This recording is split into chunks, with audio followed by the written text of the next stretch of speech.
My name is Ray Vega. I am 33 years old and I'm from Los Angeles, California.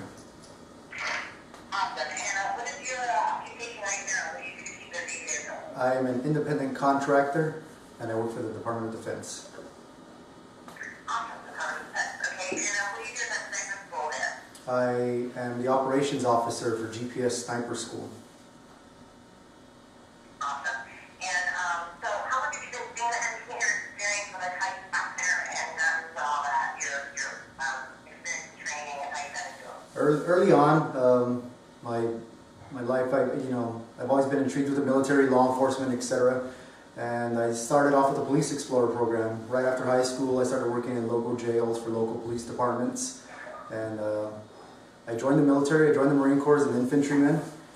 And pretty much as soon as the war started, I started to be deployed. I've done a couple of tours overseas as a Marine. And during my final tour as a Marine, I was recruited by a contracting company. And from that point on, they sent me to a bunch of different schools. And along with just my exposure to really good leaders and really good friends, I started to become very enveloped in my work and enveloped in the tools of my trade.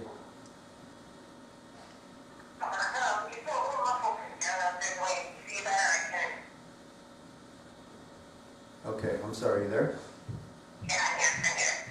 I don't think I can pick you up talking right into the phone, but you can put it a little closer to you. Okay. I'm sorry, it's just, you're on speaker. Awesome. How take me back to the first time you ever held a gun, touched a gun, shot a gun? Were you like a little kid? Was it like dad that got you into it? Like, what was your first experience and how did it make you feel? My first experience handling a firearm was actually pretty interesting and very overwhelming. I was a child. My father did introduce me to firearms, and along with being a police explorer at a young age, being surrounded by law enforcement, it's very intimidating. It can be overwhelming for somebody that's never handled a firearm, and you watch a lot of movies growing up, and you see a lot of things that happen on television, and once a weapon is in your hand, and the result of it, the end user usually isn't very happy, and it's a good experience. I'm happy. I'm very fortunate to have been exposed to it at such a young age. What was it? Was it a TV gun, or was it just like target shooting? What were you guys doing, and like, were you excited about it, or was it something you found addictive? I've heard that it's addictive. Absolutely. I was very excited. It was a 12-gauge shotgun, and my father was teaching me how to use a weapon that was inside the house. My father is an engineer, and he traveled often, and so usually when my brothers were out of the house, I was the only man in the house, and so he taught me how to be able to defend myself or my mother and I while we were alone. So it was a 12-gauge shotgun. We were out and doing some target shooting, and he explained to me a little about the ballistics and terminal ballistics and internal and external ballistics and what the capabilities of the weapon were and what they were for while I was inside the house, if something were to ever happen. And did that started your interest in guns, or was it more like your military experience that kind of like made it where you're like, I just want to have a collection, I want to shoot this one and that one? What do you like about it? What I like about firearms, it's just the amazing leaps and bounds in technology coming from the initial development of the first handgun to where we are now, to where things are laser guided and pretty much robot operated to an extent. And being exposed by my father, it allowed me to understand that a firearm is a tool. It's part of my little bag of tricks that I can use to either defend myself or defend others or to conduct some type of military operation. And knowing that firearms are a part of my work and my job it's so awesome. It's exciting. I get to do things and see things that most people will never hear about. And what's your when you're doing what you're shooting at, you're doing it for most people for your work, I know, but do you ever go with your friends and target practice? Where does the fun part that kind of come in and in your experience with it? In my experience, the fun part comes into working with firearms is when I get a buddy that, he was a Navy SEAL and I was a Marine, or we get a Delta Force guy or an Air Force pararescue operator or a couple of LA County SWAT guys that want to go toe-to-toe and see who can put a bullet at an inch, at 300 yards faster, or who can draw, extend, and present the firearm and accurately, you know, engage a target. And anybody can draw a pistol, anybody can pick up a rifle and point and shoot, and anyone can be fast, but accuracy is the actual determining factor of whether you're effective or not. And so it's fun when people start putting their money where their mouth is, and it's fun when people start showing up and they're full of muscles and they realize they can't hit a broadside of a barn.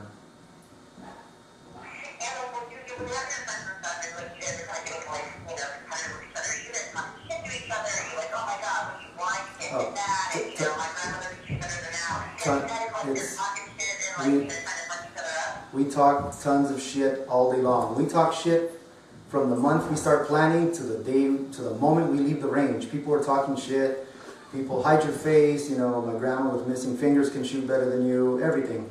You name it, it gets thrown out of the range real bad. People get upset. Sometimes I don't even talk to my buddies for a couple of weeks after because they upset me or I upset them. It's really good times. I really enjoy myself.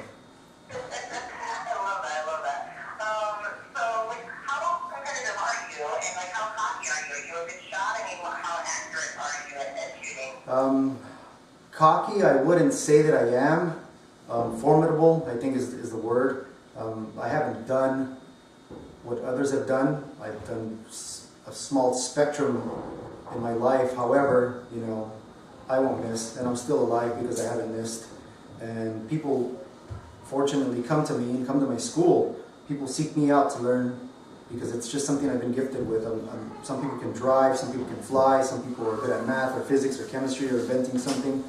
I'm fortunately capable of learning, capable of being coachable at my age, at 33 years of age. And cocky, I wouldn't say it. However, I prefer to keep that attitude of a quiet professional. I'd rather, you know, let my actions speak louder than words, and I'd rather, you know, let the lead fly. And I guarantee you, if I have to come out of my holster or I have to present my rifle, the last thing you're going to see is, well, an enemy is going to see is a muzzle flash or something, or my face.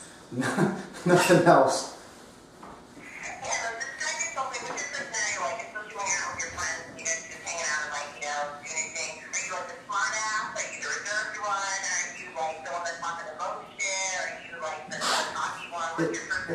I would say my personality, I'm a little recluse. I tend to stick to myself.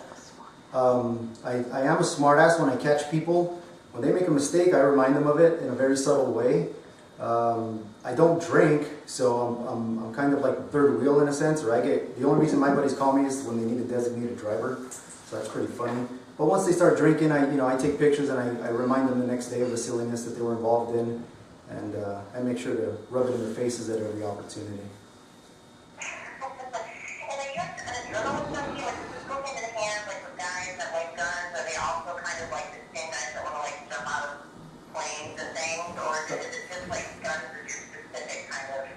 No, I'm an adrenaline junkie. I go balls to the walls as often as I can.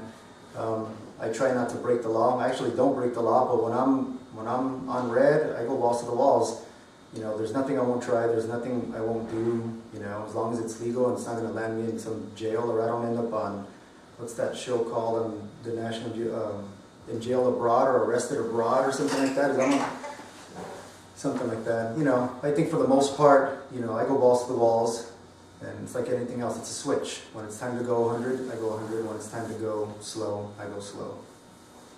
And you mentioned that your dad was an engineer. Like, does it make you, like, are you kind of like a gun? You mentioned, like, you like the technology and advanced technology of firearms. Do you like a gun geek? Can you take them all apart and put them back together? Do you like to see the ins and outs of them, how they work? Or are you just kind of like to see things explode? I do. It's a little bit of both. I like to understand the platform that I'm using, simply because if it has a malfunction or some type of catastrophic failure, I can address it. So, for example, we use the Americans use what's called an M4 carbine, and there's some small little parts that tend to break inside the weapon, and so I carry spare parts just in case that gun explodes in my face. I can pretty much narrow it down if the weapon has some type of catastrophic failure, which it has for me, and I'll just go ahead and go to a place where I'm not getting shot at and replace those parts, and I'm back in the gunfight. So I really enjoy understanding the platform, simply because, you know, it's interesting to know, it's interesting to be able to teach somebody, but it's also a tool that allows me to stay alive if I were to come up across another weapon or something from a different country.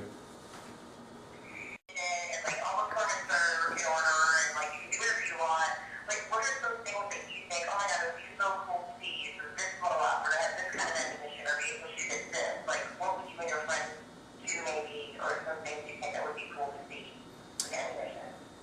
With ammunition, pretty much maybe some type of laser guided ordnance or some type of wire tracked ordnance. Anything that we can see impact. Maybe something with a camera on the end of it. You know, there's technology out there where we can fire it's similar to a 40mm grenade, and the small little parachute opens and it starts displaying a camera. Just things like that. Being able to maybe, you know, control a remote control vehicle, because you see things like that all the time on television, and it's very few and very far in between in which we get to interact with that equipment. But you know, all of us think, hey, you know what, we should try this. We should try shooting out of a helicopter, shooting out of maybe a slow-moving plane, or out of a rear gun or something. Things like that. That's what we would like to do here. But you know, obviously civilians can't do that stuff. Yeah, I know that I talked lots of energy yesterday. They kind of have this sort of like childlike fascination, or you know, they go back to kind of being a little kid, and they call it like their toys. And you know, like their wife and girlfriend know that they're out with the guys playing with toys. Do you still have that kind of like attitude with it? Like, this is my collection, these are my babies, these are my toys. Absolutely. It's like my car, you know, you can't sit in it. Only I can drive it. Only I can sit in it. It's the same thing. You know, my buddies and I tend to, hey, my toy's better than yours. And some people save their 2-3 months pay to be able to buy just some type of accessory or attachment just to say they have a better toy. And again, that starts a rivalry. That starts the shit talking. Oh, you know, you can have all that equipment on your rifle, you're still going to miss from a foot away. Things like that. So, yes, I love my toys, and they love me. And give me what do you own? What guns do you own, and why do you choose to purchase those ones? Okay, I own a Barrett 50 caliber sniper rifle. I own a Remington 700 308 sniper rifle, an M4 assault rifle, and a Springfield 1911 operator. And the reason why I own each one of those weapons is they've been consistent for me. They've worked, and I've used them in the field. I've used them in combat, and so knowing the weapon that I actually work with is going to continue to ensure that I don't build bad habits with another platform, and I can effectively use my weapon and employ my weapon. And each weapon has a range, has a maximum effective range, has a different type of internal, external, and terminal ballistic to it, ballistic property. And those are my toys. Those have been consistent. Those have been accurate. Those things have saved my life.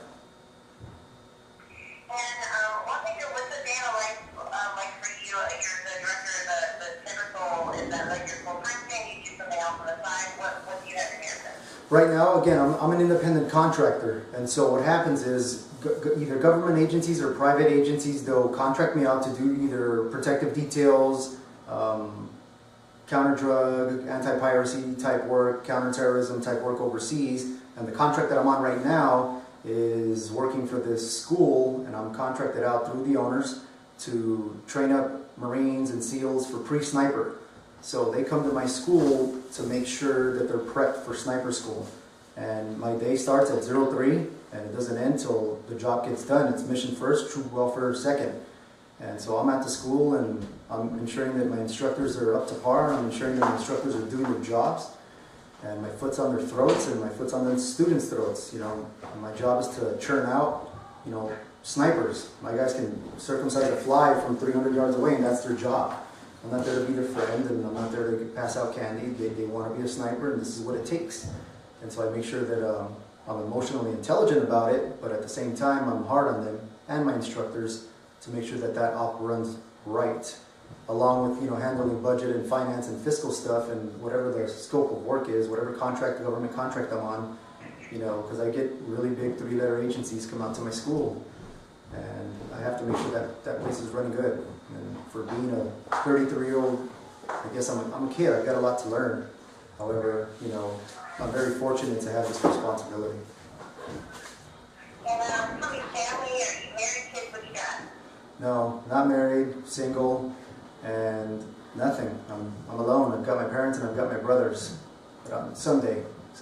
Why, are you single?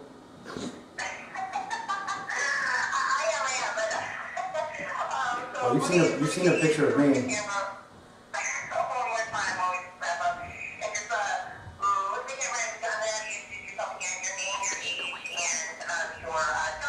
Okay, can you give me a second? We need to change out the battery. Hold on a second. It's good.